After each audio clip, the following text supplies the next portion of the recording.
मुजफ्फरपुर ज़िले में, मुजफ्फरपुर ज़िला का ये गौशाला है। गौशाला का मुख्य द्वार है।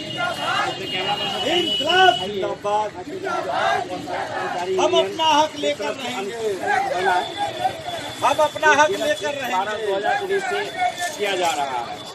हम इनसे जानेंगे कि एक्चुअली में इन लोगों जो धरना पर बैठे हुए हैं कारण क्या है, इनका डिमांड क्या है, इस बारे में हम सबसे पहले आते हैं और बात करते हैं यूनियन के सचिव शंभू लाल शर्मा जी से। सर ये बताइए कि आज का जो 1 तारीख से लगातार आप लोग अनिश्चितकालीन धरना पर बैठे हुए हैं, क्या कारण है? लोगों का कारण है कि 1990 में जो प्रबंधन यूनियन और श्रम अधीक्षक के अंतर्गत समझौता हुआ था उसे लागू करना और वहाँ से बकाया जो न्यूनतम वेतन में एरियल बकाया है उसका भुगतान है। दूसरा है कि EPF का जो पैसा कटता है 6.25% और 6.25% गौशाला देती है, ये काट कर अपने खाते में रखते हैं, इसको तत्काल EPF कार्यालय में जमा किया जाए ताकि कर्मचारियों को उनको टेंशन नहीं। तीसरी मांग हम लोगों की ये है कि जो अनुकंपा पर आए हुए हैं और जो वर्षों वर्षांत से अस्थायी कार्य कर रहे हैं उनको अस्थायी का लाभ दिया जाए ताकि उनके भी भविष्य में EPF का और लाभ। इस मांग को करने के दरमियान में ही प्रबंधन ने प्रताड़ना का काम किया और एक स्टाफ को बर्खास्त कर दिया। क्या प्रशासन से आपकी बात हुई है इस संबंध में जो आप यहाँ अनिश्चितकालीन धरना पे हैं, आपकी तरफ से किस प्रकार की मांग की जा रही है? प्रशासन की पहल आज सुबह SDO साहब आए थे, मंडल पदाधिकारी जो हमारे अध्यक्ष, उन्होंने एक आश्वासन दिया है कि जो हमारे कानून के अंतर्गत में आता है और EPF जिस पर हम विचार करते हैं और आगे की कार्रवाई जो गौ सेवक की स्थिति में वो हम करेंगे। ना आश्वासन दिए हैं मगर अभी तक कोई सूचना नहीं। बात करते हैं अशोक कुमार देशभक्त जी से। सर मुझे ये बताइए कि इनके समर्थन में आप बैठे हुए हैं, आप क्या कहना चाहते हैं? सबसे पहले मैं बताना चाहता हूँ कि आज मानवाधिकार दिवस है और अपने कार्यालय में हर वर्ष मानवाधिकार दिवस मनाया जाता है, लेकिन इन लोगों की जो मांग है, जो जायज़ मांग है, इसके लिए 1 तारीख से ही लोग आंदोलन पर है, लेकिन कोई ठोस निर्णय प्रशासन द्वारा नहीं किया जा रहा है और तुरंत से जो कमेटी उनके द्वारा नहीं दिया जा रहा है। इस संबंध में मैं एक स्पष्ट रूप से कहना चाहूँगा कि जैसे हमारे ये है, उन्होंने कहा है कि PF का मामला है, लेकिन हम ये जानना चाहते हैं कि जब ट्रस्ट है तो समिति में बैठनी चाहिए और समिति 4 प्रबंधक और समिति के बीच दोनों बनता है और समिति एक तरह से इसका मालिकाना हक होता है किसी भी संस्था किसी भी जो इनको अधिकार अभी तक नहीं दिया गया। अगर ये अधिकार इनको मिल गया होता तो जो भी एक गौशाला से आए हैं इनके निर्णय के बाद ही वो इनको दी सकती थी जो इनसे ये है। अगला कदम आपका क्या होगा? अगला कदम हमारा होगा कि हम निर्णय ले रहे हैं और इससे आम सभा कराने की बातचीत चल रही है। आम सभा के तहत समिति का गठन किया जाना है और उसके बाद भी अगर बात नहीं बनती है तो आमरण अनशन पर बैठूंगा। के अंदर डील कर रहा हूँ और देखते हैं आगे की क्या विधि व्यवस्था है। यहाँ ये भी अभी सुना गया है, लोग के द्वारा बताया गया है कि यहाँ जो ऊँट हैं वो मतलब भूखे बीमार पड़ रहे हैं। तो आइए हमने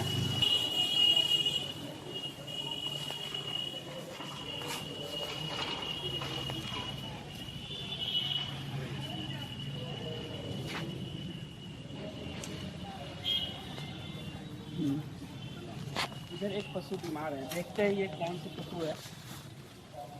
बीमार है, इसकी हालात देखने के बाद तो साफ स्पष्ट होती है। खाने के लिए चारा भी बिल्कुल पशु प्रभुता अधिनियम 1860 के अनुसार प्रस्तुत करते अधिनियम का उल्लंघन किया जा रहा है। जो इसका जो चारा होता है मुख्य रूप से हम सभी जानते हैं कि बबूल होता है, उसका चारा प्रशासन द्वारा भी नहीं दिया गया और प्रबंध समिति द्वारा नहीं दिया गया है। इससे लगता है कि ये मरने ही वाला है। और हाल में जिला प्रशासन के माध्यम से ये जानकारी प्राप्त हुई है समाचार पत्र के माध्यम से कि राजस्थान भेजा जा रहा है, लेकिन एक भी ऊँट अभी राजस्थान जाने के कगार पर नहीं है, अंदर भेजा जा रहा है। तो लगता है कि ये लोग भी, ये ऊँट भी शायद कैमरा मैन से चाहेंगे कि जरा जूम करके दिखाइए ये ऊँट जैसा महान पशु के साथ जो उधर से ले लीजिए। बर्बरता की जा रही है, इस पे निगाह डालना चाहिए। ये पशु उठ नहीं पा रहा है, न जाने कई दिनों से बीमार पड़ा हुआ है। चारा की तो कमी है ही, आप देख सकते हैं ऐसे पशु, भूसा दिया ये भूसा आप समझ सकते हैं, ऊँट कभी भूसा खाई है क्या, और ये स्थिति बनी हुई है। आगे का भी हाल जानते हैं, आइए देखते हैं।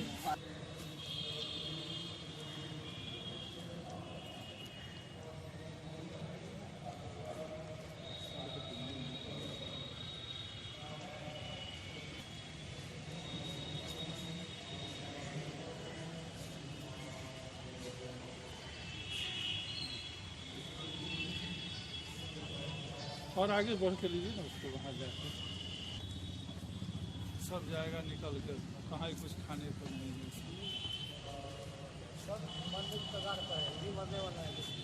सब खाने के लिए है। और आगे बढ़ जाइए।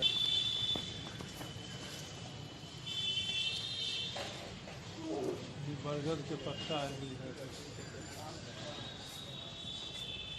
अभी पशुपालन हम नहीं बैठे होते तो पशुपालन विभाग का वही पत्ता लाया, देखिए सब ऐसे में सब ये सब भूखे है, सब भूखे मर जाएगा, ये सब सब मर जाएगा। सब मर जाएगा।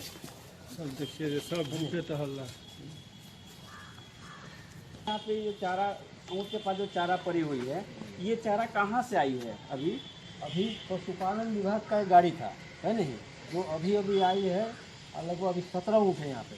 अच्छा, 17 ऊँट का देख लीजिए कि वही चारा है नहीं, एक मुट्ठी चारा है। यही मतलब कि यहाँ जो सिक्योरिटी है वो यही व्यवस्था किए हुए हैं, और सारा जानवर जो है कि मरने के कगार पर।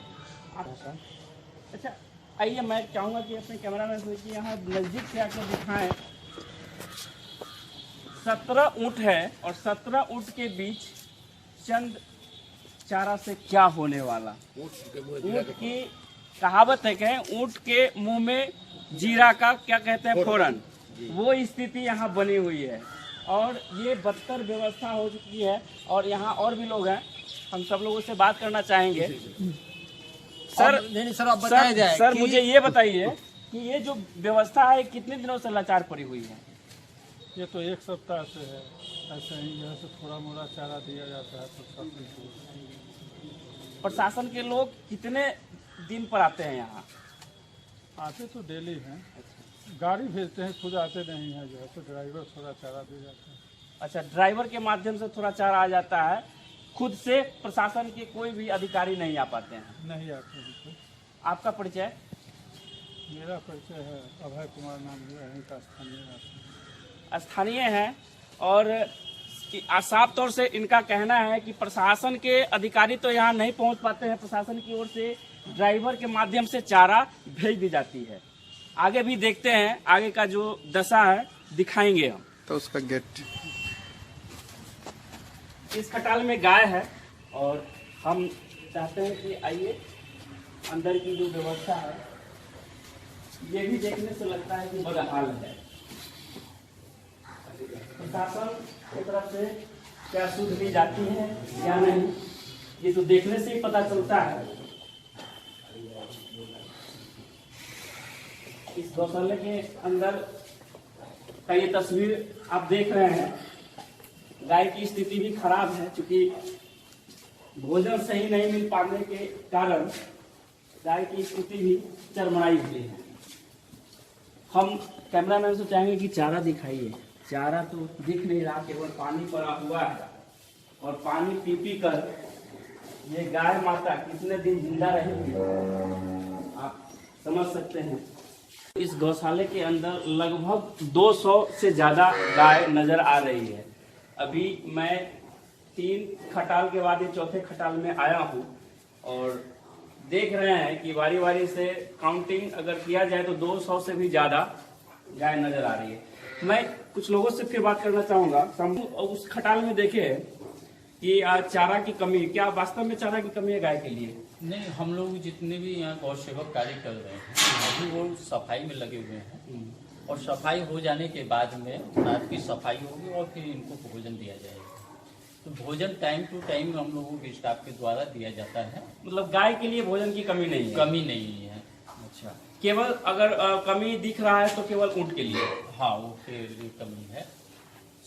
तो इनका साफ तौर पे कहना है कि गाय की जो चारा है उसमें कहीं कमी नहीं है, दाना में भी कमी नहीं है, समय समय पे इन्हें चारा खिलाया जाता है। और साफ सफाई की जहां तक बात है, पहले भी प्रश्न उठ रखी है कि यहाँ के जो कर्मचारी हैं साफ सफाई पे ध्यान नहीं देते हैं।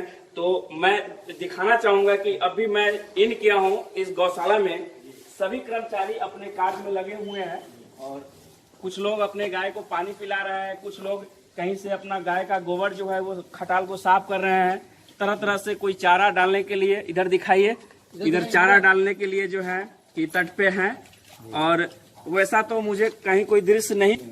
आगे देखते हैं आगे की क्या हकीकत है। बाहर जो लोग धरने पर बैठे हुए हैं, आप तो देख ही रहे दाना पर, वर्तमान में जो गाय से निकाला हुआ दूध है, ये दूध का ये स्थिति है और लगभग सब खराब ही हो चुके हैं। ये देखिए, बहुत नजदीक से आप दिखाइए कि पूरा जम चुका है, गंध भी आ रही है। मैं बात करूंगा फिर से एक बार यहाँ के जो सचिव हैं उनसे। सर आप मुझे बताइए, आइए इधर, ये जो कितने दिन का दूध है ये 1 तारीख से रखा हुआ है और दुहाई करके दूध ड्रम में डाल दिया जाता है और सचिव जो गौशाला प्रबंधन सचिव है उनको फोन पर सूचित कर दिया जाता है कि इतना लीटर दूध हुआ है, वो ड्रम पर रखा हुआ है, इसका वितरण कराया जाए। मगर वो कर्मचारी हड़ताल पर है, इसलिए वो दूध दूर करके रख देते हैं और प्रबंधन को सुपुर्द कर देते हैं। और यहाँ पर प्रबंधन नाम की कोई चीज़ नहीं है जिनका कोई किसी भी प्रकार का डायरेक्शन उन्होंने दिया हो कि दूध का वितरण इस तरह से किया जाए। आज 10 दिसंबर है और देखिएगा 1 दिसंबर से लेकर 10 दिसंबर का ये दूध है। इधर भी और इधर भी है, इधर भी है। दया तो आती ही है।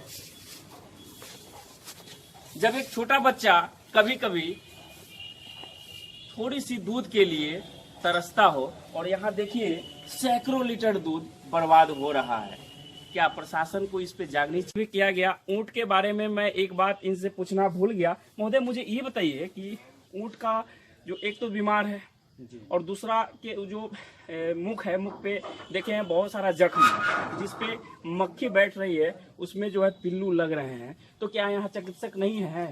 ये पशुपालन विभाग के तरफ से चिकित्सक आते हैं, डॉक्टर अविनाश कुमार, वो डे बाय डे उनका ट्रीटमेंट करते हैं।